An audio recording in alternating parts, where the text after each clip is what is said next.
الحمد لله رب العالمين، والصلاة والسلام على سيد المرسلين وخاتم النبيين وعلى آله وأصحابه أجمعين الطيبين الطاهرين ومن تبعهم بإحسان إلى يوم الدين. أما بعد، فأعوذ بالله من الشيطان الرجيم. بسم الله الرحمن الرحيم. لو نزلنا هذا القرآن على جبل لرأيته خاشعا متصدعا من خشية الله وتلك الأمثال نضربها للناس لعلهم يتفكرون. صدق الله العظيم.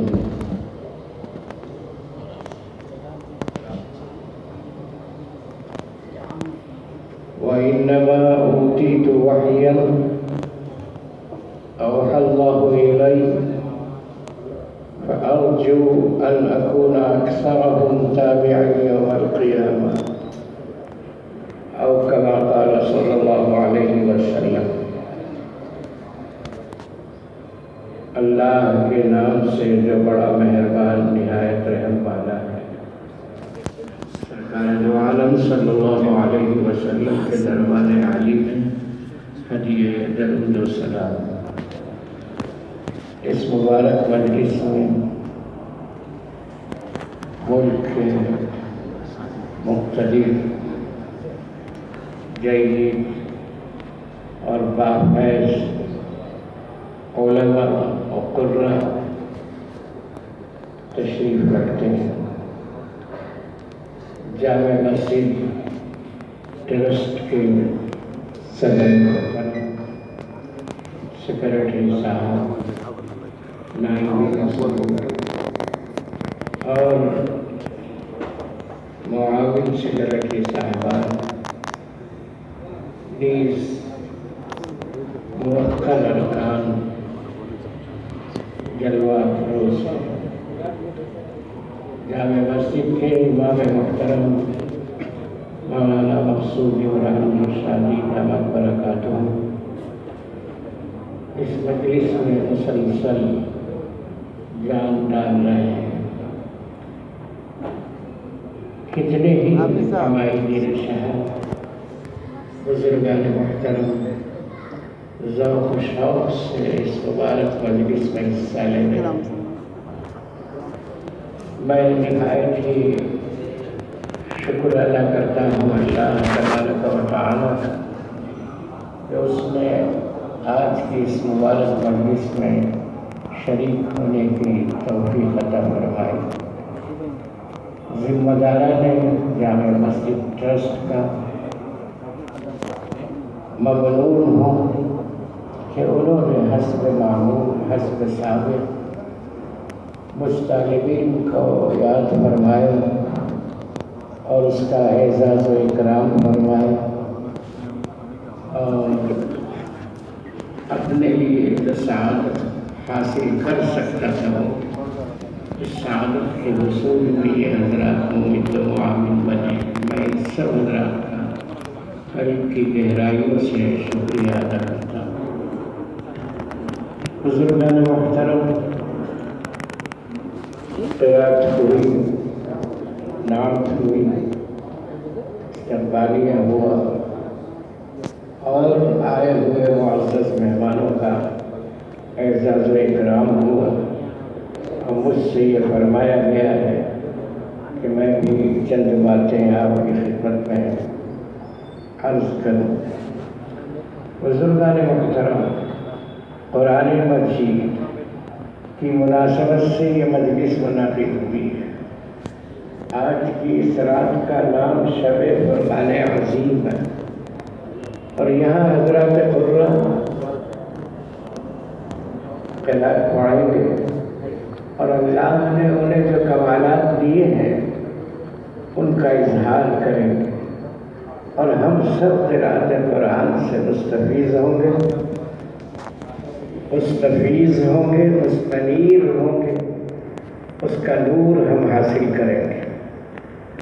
بزرگان محترم، تفصیل میں جانے کا موقع نہیں، مختصراً یہ عرض ہے کہ اللہ تبارک و وسلم حضرات انبیاء کرام علیہم الصلاۃ والتسلیم کے ساتھ معجزے بھی عطا فرمائے ہوں، اور ان معجزوں کی ضرورت تھی کہ معجزوں کو دیکھ کر لوگ انبیاء کی طرف متوجہ ہوتے ہیں، اللہ پر ایمان لاتے ہیں، رسولوں پر یقین لاتے ہیں، اور اس طرح دین و ایمان کی قبولیت کا شرف انہیں حاصل ہوتا ہے۔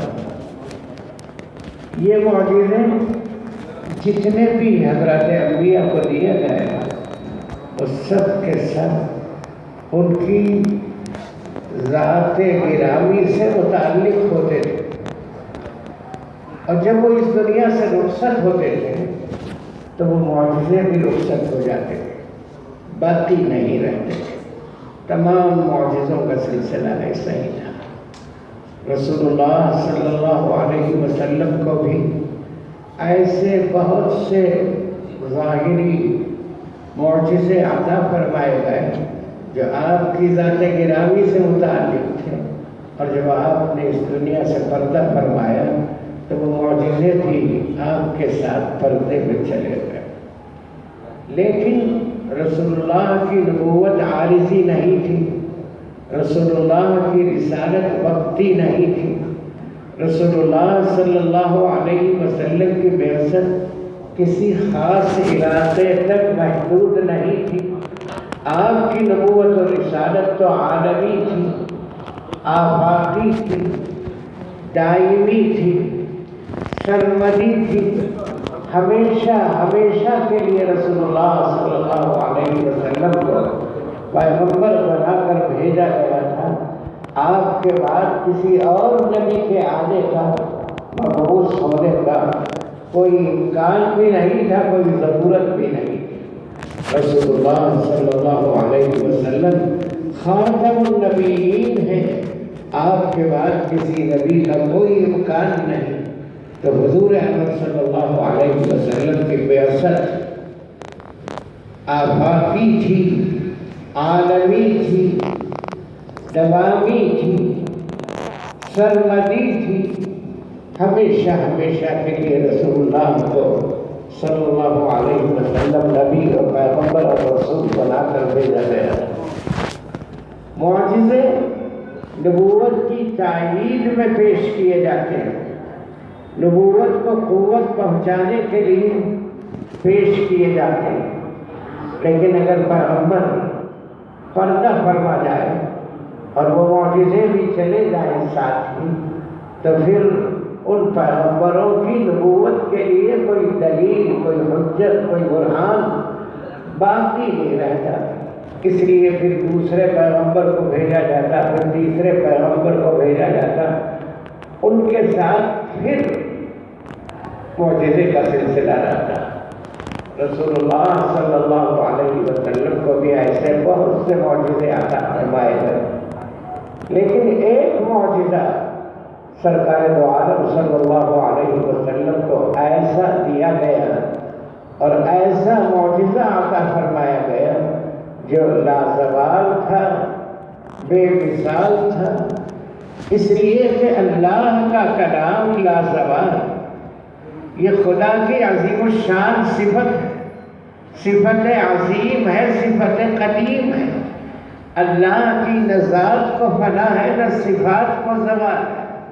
اللہ تبارک و تعالیٰ کی یہ صفت عظیم، قرآن مجید، کلام اللہ، کتاب اللہ، یہ رسول اللہ کو بطور معجزہ کے عطا فرمایا گیا، اور یہ معجزہ ہمیشہ ہمیشہ کے لیے باقی رہنے والا ہے۔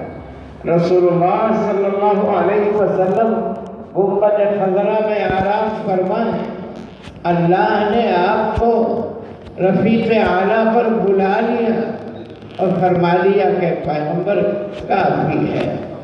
بہت محنت ہو گئی، بہت پریشانیوں سے آپ گزرے، بہت کچھ جد و جہد ہوئی، بہت کچھ سہا آپ نے، اب ضرورت نہیں ہے، آئیے آپ کا کام پورا ہو گیا، اب آرام فرمائیے۔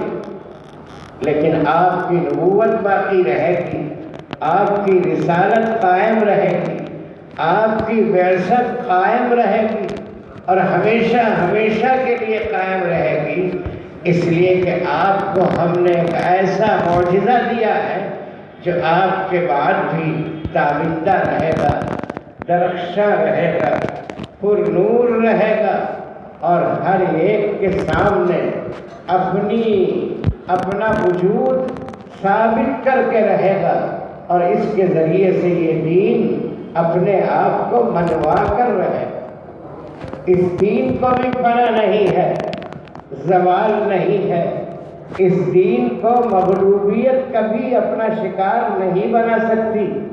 یہ دین ہمیشہ غالب رہے گا، ظاہر رہے گا، اس لیے کہ اس کے ساتھ جو دلیل لگی ہوئی ہے وہ غالب دلیل ہے اور ہمیشہ ہمیشہ کے لیے قائم رہنے والی دلیل ہے۔ رسول اللہ صلی اللہ علیہ وسلم نے ارشاد فرمایا کہ مجھے جو معجزہ خصوصی اور معجزہ معنوی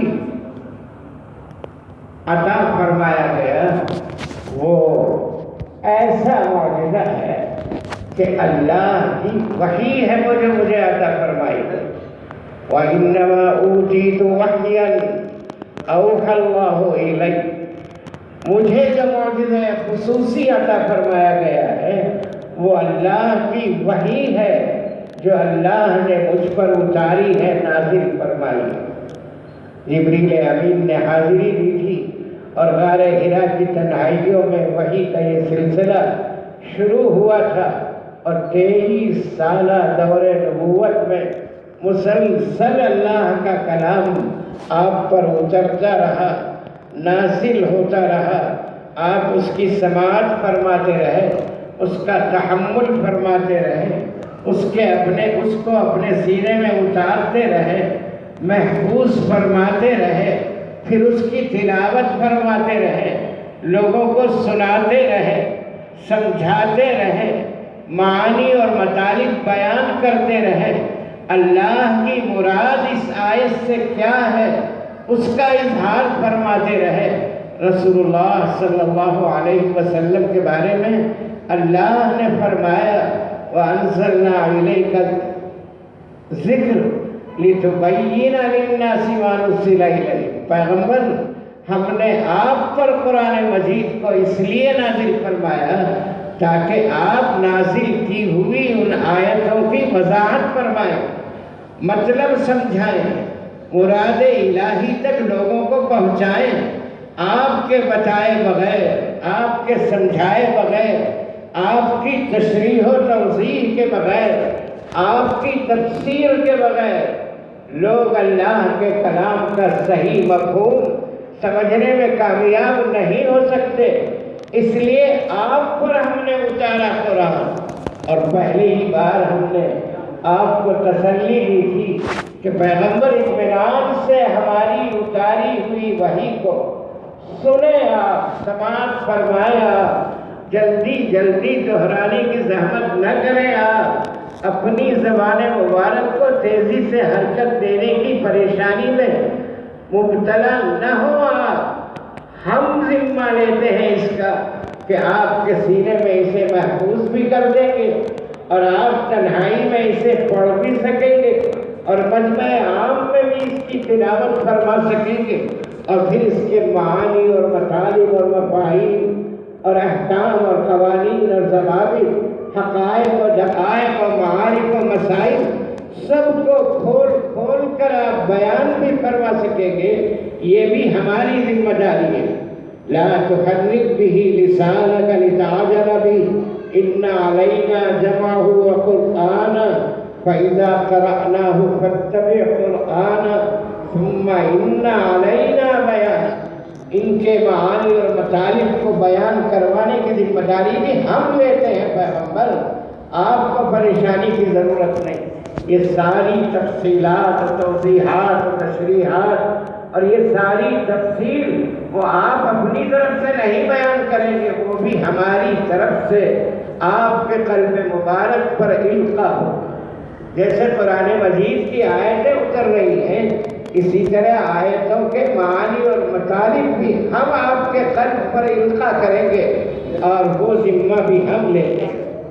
تو بزرگان محترم رسول اللہ صلی اللہ علیہ وسلم نے فرمایا کہ مجھے جو خصوصی معجزہ عطا فرمایا گیا وہ وحی الہی تھی۔ وَإِنَّمَا أُوتِيتُ وَحْيًا أَوْحَى اللَّهُ إِلَيَّ۔ آگے کا جملہ دیکھیے اور اس کا مفہوم سمجھنے کی کوشش کیجیے۔ فرمایا کہ پھر مجھے پوری امید ہے اس بات کی کہ قیامت کے دن میرے متبعین تمام انبیاء کی امتوں کے مقابلے میں اکثریت میں سب سے زیادہ ہوں گے مجھے جاننے والے، مجھے ماننے والے، میرا کلمہ پڑھنے والے، مجھ پر ایمان رکھنے والے، مجھ سے عقیدت و محبت رکھنے والے پورے انبیاء کرام کے امتیوں کے مقابلے میں میرے امتی سب سے زیادہ ہوں گے۔ کیوں ہوں گے؟ اس لیے کہ یہ معجزہ جو مجھے ملا ہے وہ کلام الہی کا ہے، وحی الہی کا ہے۔ کلام الہی کو زوال نہیں، فنا نہیں، وہ ہمیشہ باقی رہنے والا ہے۔ اور جب یہ وحی میرے دین کی دلیل ہے اور یہ قرآن میرے دین کا برہان ہے تو پھر اس کو دیکھ کر، اس کو پڑھ کر، اس کو سمجھ کر کچھ خوش نصیب یقیناً ایسے ہوتے ہوں گے جو ہمیشہ ایمان لاتے رہیں گے۔ میرے اس دنیا سے پردہ فرمانے کے باوجود میرا یہ معجزہ خصوصی ان کو بلاتا ہوگا، دعوت دیتا ہوگا، ان کے دل میں ایمان پیدا کرتا ہوگا، اور اس لیے روز بروز مجھے ماننے والوں کی تعداد بڑھتی چلی جائے گی، اور قیامت میں میری امت سب سے بڑی ہوگی، سب سے زیادہ میرے امتی موجود ہوں۔ تو بزرگان محترم، اللہ نے یہ قرآن مجید رسول اللہ صلی اللہ علیہ وسلم کو معجزے کے طور پر عطا فرمایا تھا، چنانچہ آج بھی یہ معجزہ تابندہ ہے، روشن ہے، متحرک ہے، داعی ہے، اور جو لوگ اعتراضات کرتے ہیں ان اعتراضات کے جوابات دینے کے لیے بھی بالکل تیار ہے، مقابلے پر تیار ہے، دفاع پر تیار ہے، کوئی اس کو ختم نہیں کر سکتا۔